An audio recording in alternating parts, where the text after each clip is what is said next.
দীর্ঘদিন ধরে পাকিস্তানের হয়ে 3 ফরম্যাটেই উইকেটরক্ষক হিসাবে দলের ভরসা মোহাম্মদ রিজওয়ান, কিন্তু তার কিপিং নিয়ে খুশি নন ভারতীয় আম্পায়ার অনিল চৌধুরী।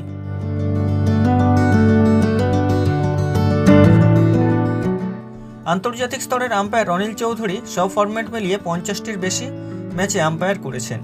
তিনি পৃথিবীর বিভিন্ন প্রান্তে আম্পায়ারের দায়িত্ব সামলেছেন, কিন্তু পাকিস্তানি উইকেটরক্ষক মোহাম্মদ রিজওয়ানকে নিয়ে বিরক্তি প্রকাশ করেছেন। আম্পায়ার অনিল চৌধুরী সম্প্রতি রিজওয়ানকে নিয়ে মুখ খুলেছেন। তিনি জানান, ম্যাচের মাঝে রিজওয়ান বারবার আউটের জন্য আবেদন করেন।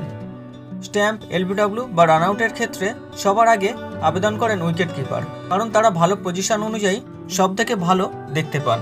বিশ্বের সব উইকেটরক্ষকই এটা করে থাকেন, কিন্তু আম্পায়ার অনিল চৌধুরীর দাবি রিজওয়ান প্রতিটা ক্ষেত্রেই উইকেটের জন্য আবেদন করেন। এটার জন্য তার সতীর্থরা তাকে নিষেধ করলেও তিনি শোনেননি। একটি সাক্ষাৎকারে অনিল চৌধুরী বলেন, ও প্রচুর আবেদন করে, আমি অন্য আম্পায়ারদের বলি ওর থেকে দূরে থাকতে। প্রতিটা বলে চিৎকার করে, পায়রার মতো লাফায়। একজন ভালো আম্পায়ার জানেন কে ভালো কিপার। যদি আম্পায়ার ভালো হয় তাহলে এই ধরনের কিপারগুলো হেরে যাবে। আজকাল এত প্রযুক্তি এসে গিয়েছে, তাহলে প্রতিটা বলে চিৎকার করা কেন?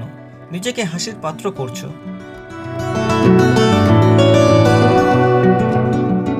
মোহাম্মদ রিজওয়ানের কিপিং নিয়ে আলোচনা হলেও ব্যাট হাতে তিনি বর্তমানে পাকিস্তানের বড় ভরসা।